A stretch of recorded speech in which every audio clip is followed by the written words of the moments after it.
प्रताप पुरंदर रणधुरंदर क्षत्रिय कुलावतांस महाराजाधिराज अश्वपती गोपती गजपती कल्याणकारी रयतेचा जाणता राजा छत्रपती शिवाजी महाराज की जय भवानी जय भवानी। देव देश धर्म मराठी मनाच्या मानबिंदू हिंदू अस्मितेच्या शिरोमध्ये अखंड हिंदुस्थानचे हिंदुहृदय सम्राट श्रीमान बाळासाहेब ठाकरे यांचा बाळासाहेब सुपुत्र महाराष्ट्र हृदय सम्राट संयमाचं भगवं वादळ अतांग महासागराचं वादळ शिवशक्ती भीमशक्तीचे उद्गाते आदरणीय उद्धव साहेब ठाकरे यांचा कहो दिल से। जमलेल्या माझ्या तमाम महाराष्ट्र प्रेमी बांधवांनो भगिनी आणि मातांनो, हे मोबाईलचे टॉर्च कुठपर्यंत गेलेत म्हणजे ही गर्दी कुठपर्यंत आहे हे टॉर्च पेटल्यानंतर लक्षात आलं। आणि हे नुसते टॉर्च नाही आहेत, या धगधगत्या मशाली आहेत जे संपूर्ण या गद्दार आणि भ्रष्ट कारभाराला जाळून टाकणार आहेत या 20 तारखेला। मी आज बार्शीमध्ये आलो, इथे वळल्यानंतर दिलीपरावांना म्हटलं की दिलीपराव गेल्या वेळेला याच रस्त्यावरती दुपारची सभा झाली होती, बरोबर ना? तुमच्यापैकी अनेक जण असतील। आता या वेळेला मी माझं कर्तव्य केले, दिलीपरावांना उमेदवारी दिलेली आहे, आता पुढचं कर्तव्य तुम्ही करायचं आहे, आमदार बनवून द्यायचा, आमदार बनवून द्यायचा। देणार बघा, कारण ते मला शेवटचा पॅराग्राफ जो त्यांनी म्हटलं काय ते वाळू वगैरे वगैरे वगैरे, ही अशी माणसं आपण निवडून कशी काय देऊ शकतो? म्हणजे झेंडा फडफडतोय बरोबर आहे, पण माणसं फडफडतात इकडे तिकडे इकडे तिकडे इकडे तिकडे, कधी इकडे कधी तिकडे कधी तिकडे कधी इकडे, हे लांछन आहे आपल्याला। म्हणजे या बार्शीच्या आमदारांनी जी काही गद्दारी केली त्याला उत्तर मी तर म्हणेन दिलीपरावांनी तर दिलेलंच आहे, पण आपल्या ओमदादांनी पण दिलेलं आहे। आणि ते उत्तर का त्यांना पण पैशाच्या ऑफर झाल्या नसतील असं तुम्हाला वाटते? पण पैशाच्या ऑफर, मगाशी गेलो होतो कैलासकडे, मी त्या सभेत बोलताना बोललो की आपला कैलास दादा हा तर सोन्याच्या लंकेपर्यंत म्हणजे तिथे जाऊन आला, परत समोर दिसत होती सगळं लख लख लख लख, ते काय गाणं ना, लख लख लख लख लख लख, ती सोन्याची लंका दिसत होती। आणि माझ्याकडनं तर पक्ष चोरलाय, नाव चिन्ह सगळं चोरलंय, तरी देखील हा वाघाचा बच्चा अर्ध्या वाटेतून परत आला आणि एकटाच, म्हणजे एकटाच रस्त्यावरती उतरला। मला फोन करतोय कैलास की मी कुठे आहे मला माहिती नाही, कोणत्या दिशेला चाललोय माहिती नाही, मी या भागात कधी आलेलोच नाही। म्हटलं जरा तुझ्या आजूबाजूला काय दिसतं? मग त्यांनी ते सांगितलं, खाणाखुणा सांगितल्या। म्हटलं एक काम कर, जिथे असशील तिकडे कुठे आत नीट जाऊन बस, आणि मग तिथून त्याला मी घेऊन आलो, मी म्हणजे आपला माणूस पाठवून घेऊन आलो। पण याला धाडस लागतं, याला काळीज लागतं, कारण कैलासला माहिती होतं की समोर सोन्याची लंका जरी दिसत असली तरी ती लंका रावणाची होती, आणि रावणाची लंका या निवडणुकीत तमाम बार्शीकर, तमाम धाराशिवकर आणि संपूर्ण महाराष्ट्र हातात मशाल घेऊन जशी हनुमानाने ती लंका पेटवली होती तशी या रावणांची लंका हे या वेळेला पेटून टाकल्याशिवाय राहणार नाही। कारण कैलासला मी विचारलं, अरे कैलास म्हटलं परत आल्यास पण एवढं मोठं सगळं होतं तुझ्या समोर, माझ्याकडे तर काळोख आहे, तुला काळोख असलं तरी हातात मशाल आहे ना, काळोख काय, काळोख सुद्धा आपण जाळून टाकू शकतो, काळोखात सुद्धा प्रकाश मार्ग दाखवणारी आपली मशाल हातात घेतल्यानंतर तो मला कसलीच पर्वा नाही। आणि म्हणून मला या सगळ्यांचं कौतुक आहे, तुमचं सगळ्यांचं मला कौतुक आहे, अभिमान आहे की गद्दार विकले गेले पण निष्ठावान विकले गेलेले नाहीत। निष्ठा ही विकत जाऊच शकत नाही मुळामध्ये। पूर्ण महाराष्ट्रभर चित्र आहे, आज दिलीपराव तुम्ही ज्या ज्या गोष्टी सांगितल्या आणि तुम्ही सांगितलं मी प्रयत्न करेन, मी तुम्हाला शब्द देतो, तुम्ही दिलीपरावला निवडून द्या, आपलं महाविकास आघाडीचं सरकार आणा, या सगळ्या गोष्टी मी करून दाखवेन. अगदी वैराग तालुका हो कधीपासून मागणी आहे. युती सरकार होतं आपलं तेव्हा हे नालायक, तेव्हा त्यांना शिवसेना चालत होती, कारण महाराष्ट्रात कोण ओळखत नव्हतं. बसले आपल्या खांद्यावरती. आपल्याला वाटलं काय भगवा झेंडा हातात आहे, आपल्यासारख्यांचं स्वच्छ मन असेल, आणि फिरवलं महाराष्ट्रामध्ये. जसं मी सांगतो, अनेक ठिकाणी मी जातो, तिथे आपल्यासमोर गद्दारच उभे आहेत. गद्दार जुनी निशाणी घेऊन गद्दार उभे राहत आहेत. अरे तुम्हाला लाज वाटायला पाहिजे या गद्दारांना. स्वतःचं कर्तृत्व काही नाही. पक्ष चोरताय, नाव चोरताय, चिन्ह चोरताय, वडील चोरताय. मला त्यांच्या वडिलांची कीव येते की यांना स्वतःच्या वडिलांचं नाव घ्यायला लाज का वाटते. काय वडिलांनी तुमच्या काय पाप केले. तुम्हाला जन्म झाला हा वेगळा भाग आहे, पण जसं मी ठणठणीत माझं नाव सांगतोय की उद्धव बाळासाहेब ठाकरे, आणि मला माहिती आहे की एवढी जनता जमते, ते उद्धव ठाकरेला किंमत नाहीये, उद्धव बाळासाहेब ठाकरे यांना किंमत आहे. आणि जे सगळं वलय आहे हेच तर मोदींच्या आणि शहांच्या पोटात दुखते. घराणेशाही ही माझी घराणेशाही आहे, माझ्या घराण्याची परंपरा आहे, आणि ही माझी वडिलोपार्जित संपत्ती आहे. बघा, ते तुमच्या ईडी, सीबीआय, इन्कम टॅक्स वाल्यांनी मोजताच येणार नाही. आणि हे जे काय वैभव आहे, मोदी साहेब आपण देशाचे पंतप्रधान आहात दुर्दैवाने, पण आपल्याला माणसं पैसे देऊन आणावी लागतात. माझ्याकडे इकडे एक सुद्धा भाड खाऊ आलेलं नाहीये, एक सुद्धा नाही. पण यांचा आव असा असतो, म्हणजे बाकीच्या गोष्टी मी काय परत परत तेच सांगणार नाही. काल माझी बॅग तपासली, आज पण बॅग तपासली, म्हणजे माझी बॅग काय ऑटो चेकिंगवरती टाकली की काय. बरं, जिथे जातोय त्याने मी प्रश्न विचारतोय की माझ्या आधी कोणाची बॅग तपासली. नाही, तुम्ही पहिलेच. म्हणलं माझ्यापासून काय बोनी करतोय, चुकीचं गिराईक पकडलेस तू. पण माझी बॅग तपासली जाते, मला काही हरकत नाही. ज्याला माझा आक्षेप आहे तो हाच आहे की मी जसा प्रचाराला फिरतोय, आता तुम्ही किती वाजल्यापासून इकडे बसलायत? 6 वाजले. किती आता? 9:30 वाजले, बरोबर आहे. ही एवढ्या वेळ माझी माणसं माझ्यासाठी थांबून राहत आहेत. आता जसे ते फिरतायत विमानाने आणि हेलिकॉप्टरने, आपणही फिरतोय. पण त्या अंशावरनं मी उमरग्याला यायला निघालो, हेलिकॉप्टर उडायला अजून परवानगी नाही. का नाही? मोदीजी लँड करतायत सोलापूरमध्ये. आता औसा कुठे, उमरगा कुठे, सोलापूर कुठे? हा, काय आहे की नाही भौगोलिक, काय न्याय आहे की नाही? आणि माझा आक्षेप इकडेच आहे की माझं हेलिकॉप्टर उडवायला तुम्ही मोदी येईपर्यंत आसमंत बंद करतात. म्हणजे काय नाकाबंदी लावताय? म्हणजे रस्त्याने चालले तर नाकाबंदी आहे, बाकी ते रोड शो जोरात करतात. सगळे आजूबाजूला पोलीसच असतात साध्या वेशामधले. लोकांना वाटतं काय तोबा गर्दी आहे हो, सगळे पोलीस. मग सगळ्यांना अडवून ठेवतात. मुंबईमध्ये सभा असली, गेल्या लोकसभेला तर पुण्यामध्ये यांची सभा होती, त्या संपूर्ण परिसराला लष्कराच्या छावणीचं रूप आलं होतं. मग एवढा बंदोबस्त तुम्ही लावताय, काय अधिकार आहे? काय नुसते पंतप्रधान म्हणून ते प्रचाराला येत आहेत? खरं म्हणजे देशाच्या पंतप्रधानांनी कोणत्याही एका पक्षाचा प्रचार करता कामा नये, कारण मोदीजी तुम्ही भारताचे पंतप्रधान आहात, भाजपाचे नाहीत. मग जो कायदा आम्हाला लागतो तोच कायदा तुम्हालाही लागला पाहिजे. पण आल्यानंतर तुमच्या विषयाचं काहीच बोलत नाही.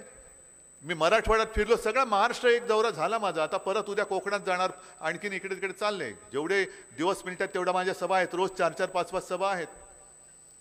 पण मराठवाड्यामध्ये तीच एक ओरड आहे, विदर्भामध्ये ओरड आहे, उत्तर महाराष्ट्रामध्ये आहे, पश्चिम महाराष्ट्रात आहे. शेतकरी रडतोय, सोयाबीनला भाव नाही, कापसाला भाव नाही, दुधाला भाव नाही, कांद्याचा भाव पडतोय. मग करायचं काय?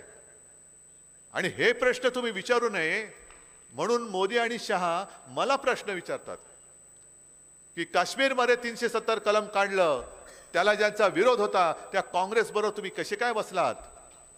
काय संबंध काय? माझ्या सोयाबीनचा भाव त्यांच्यामुळे वाढलाय का हो?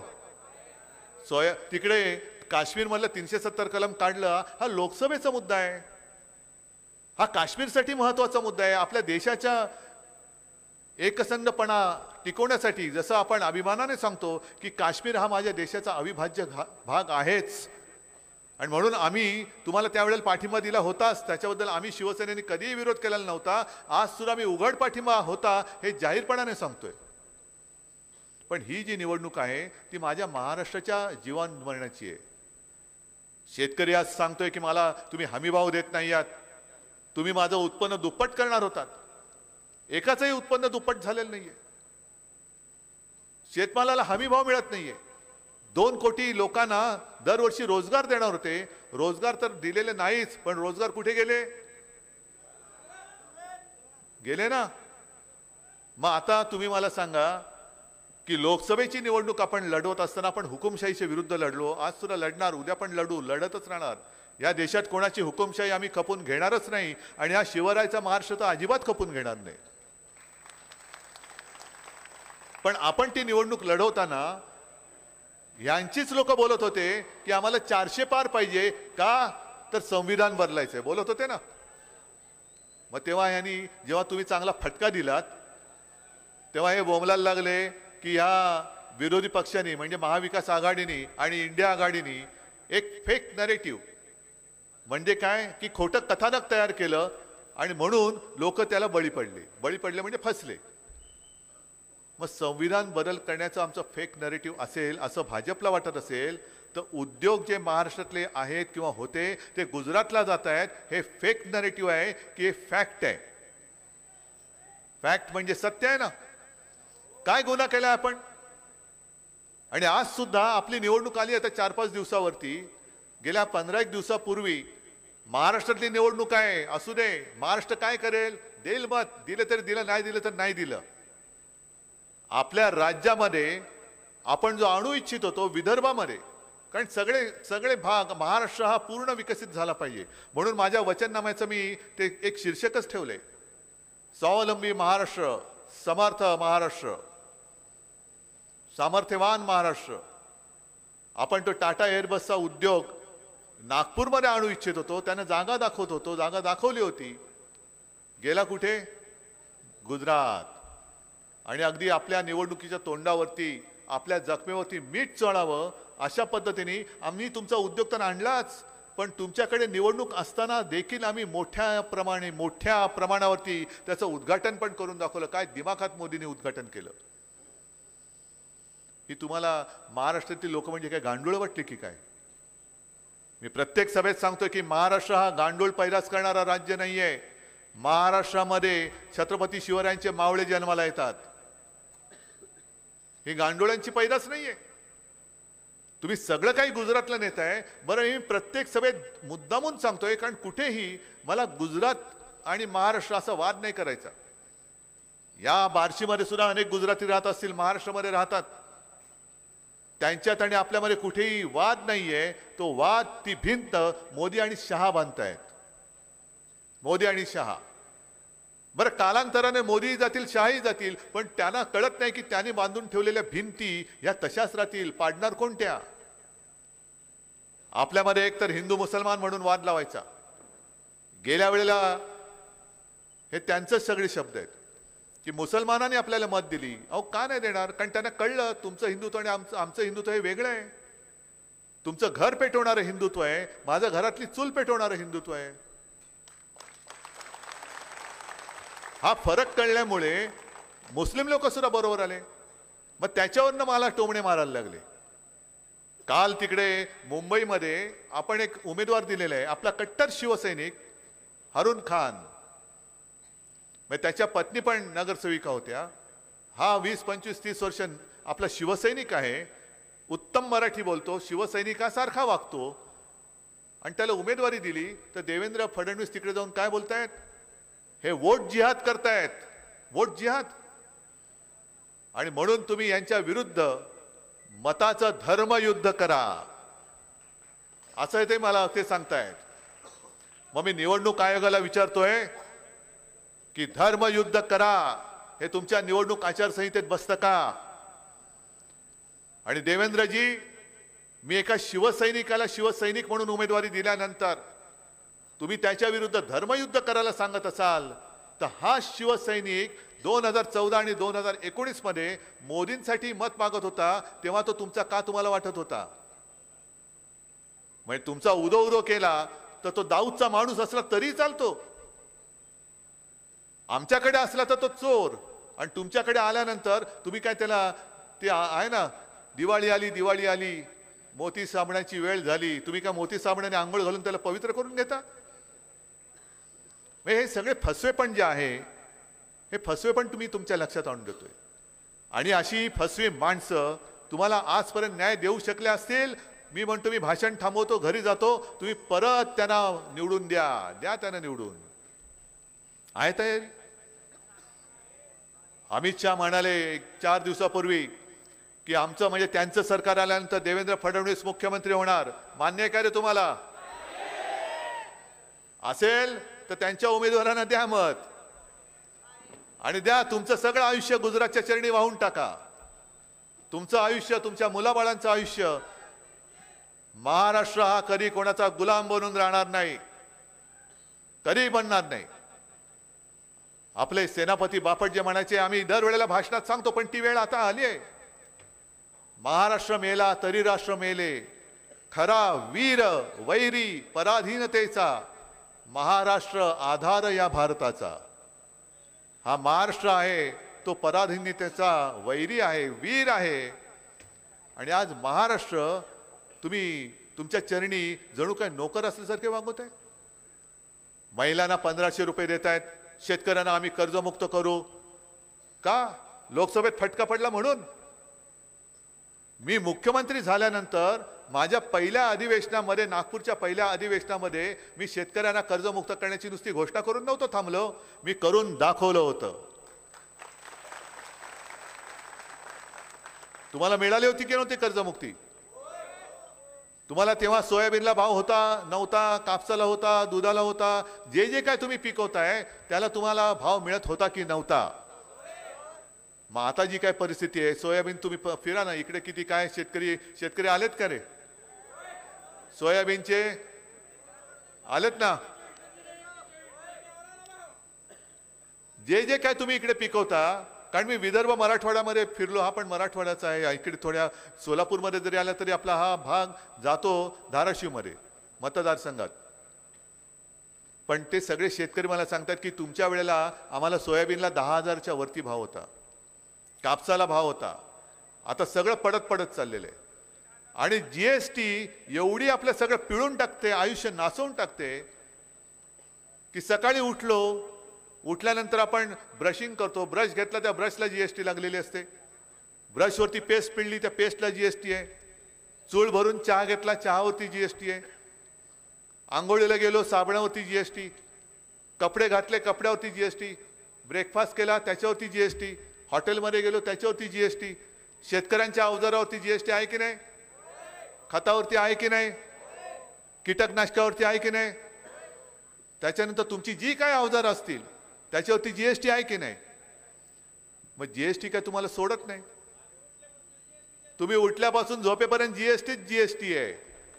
म्हणून या निवडणुकीत काय करा, जीएसटी दिसेल त्याच्यात ते सरकार बसवा आणि तिला गुवाहाटीला पाठवून द्या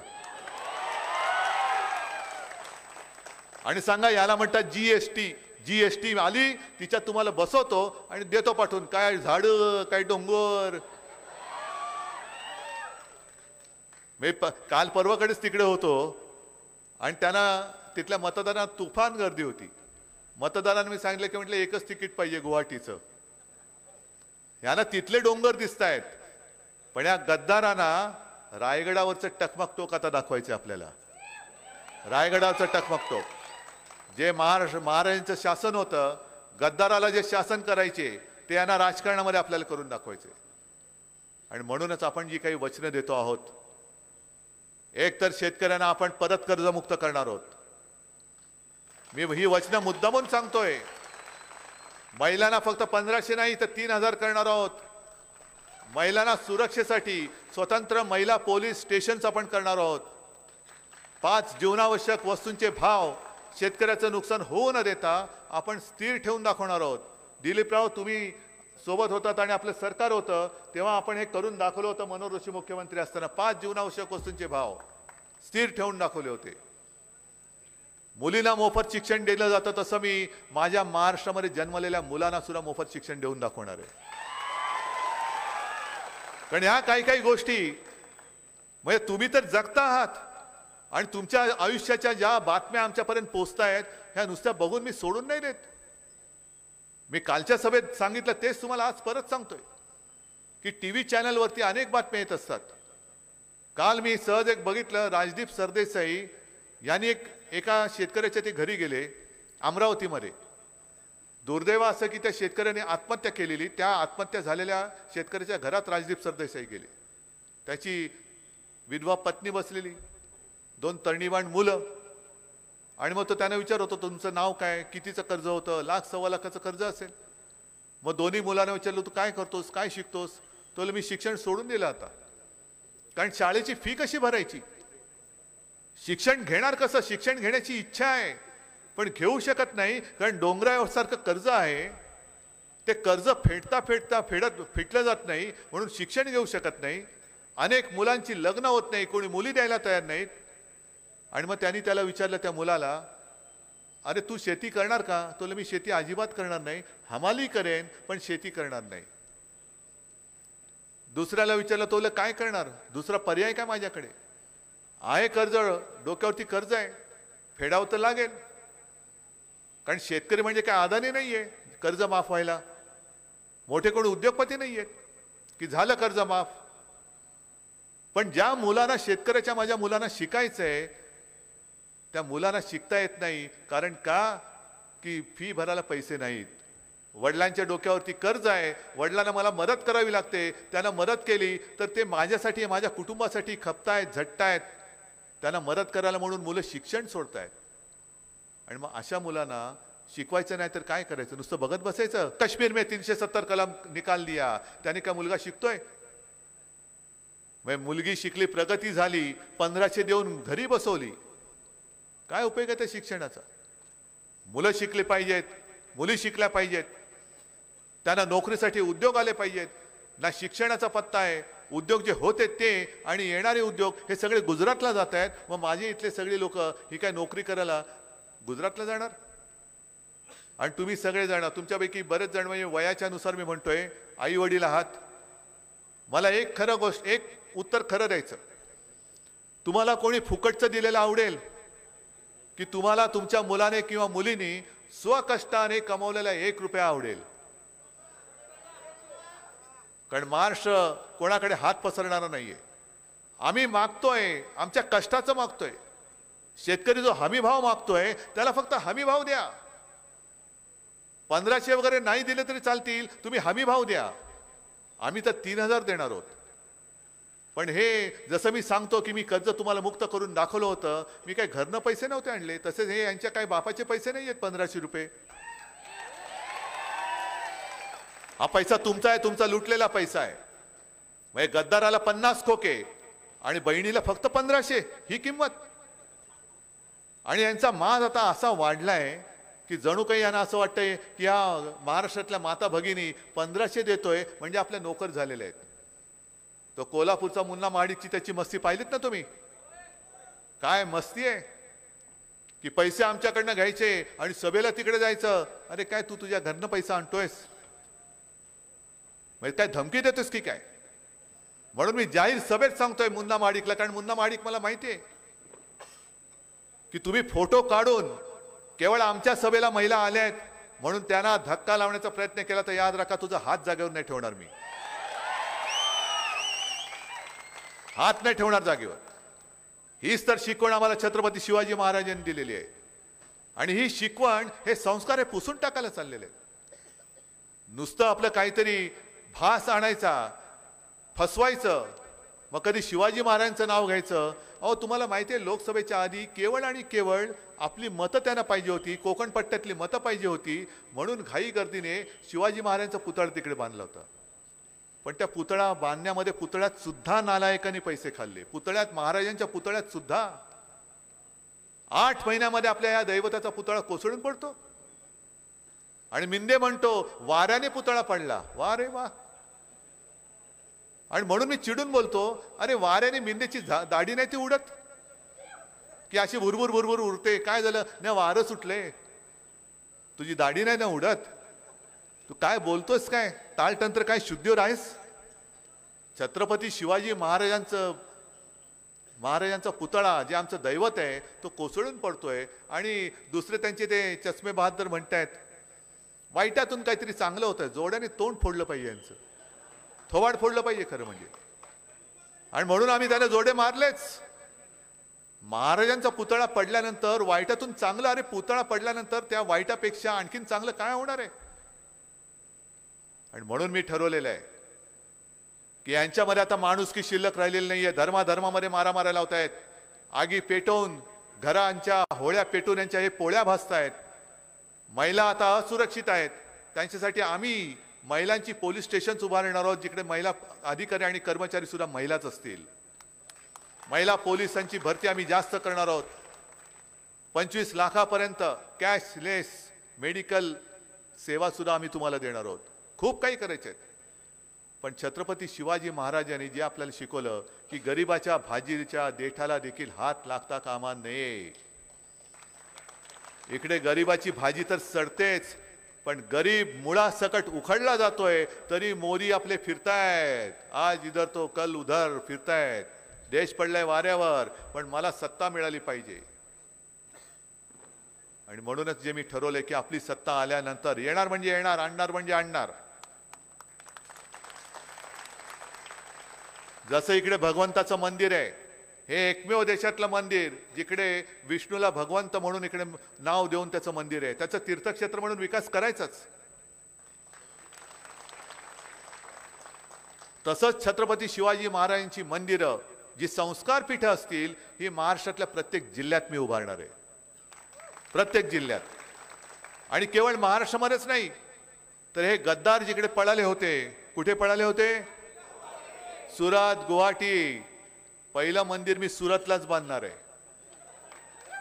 बघू, देवेंद्र फडणवीस आता अशी लाई झाले, काय करावं कळत नाही. अरे मोदींचं मंदिर बांधायच्या ऐवजी महाराजांचं मंदिर बांधतोय. अरे मोदींचं मंदिर तू घरी बांध तुझ्या. तर थाळी वाजव, गो करोना गो, वाजवा थाळ्या, मारा कोलांट्या उड्या मारा, बेडूक उड्या मारा. त्यावेळेला तुम्ही म्हणजे हे कोणी नव्हते, भाजपवाले कोणी नव्हते. महाराष्ट्र वाचवला ते या माझ्या सगळ्या महाराष्ट्रातल्या माता भगिनी आणि जनतेने महाराष्ट्र वाचवलेला आहे. आणि तेव्हा माझ्यावरती टीका झाली होती, आजही टीका करतात, हे फक्त यांच्या कुटुंबापुरतेच आहेत. हो आहेच, हेच माझं कुटुंब आहे. जेव्हा आपल्या पाठी कोणी नसतं त्यावेळेला जे असतात ते कुटुंब, नाही तर दुसरं काय म्हणायचं. आज माझ्याकडे काही नसताना तुम्ही आहात, मी हे सगळं तुम्हाला देणार म्हणतोय. माझ्याकडे आहे काय? ना पक्ष, ना चिन्ह, ना काही. सत्ता तर नाहीच आहे, तरी सुद्धा तुमचा माझ्यावरती विश्वास आहे.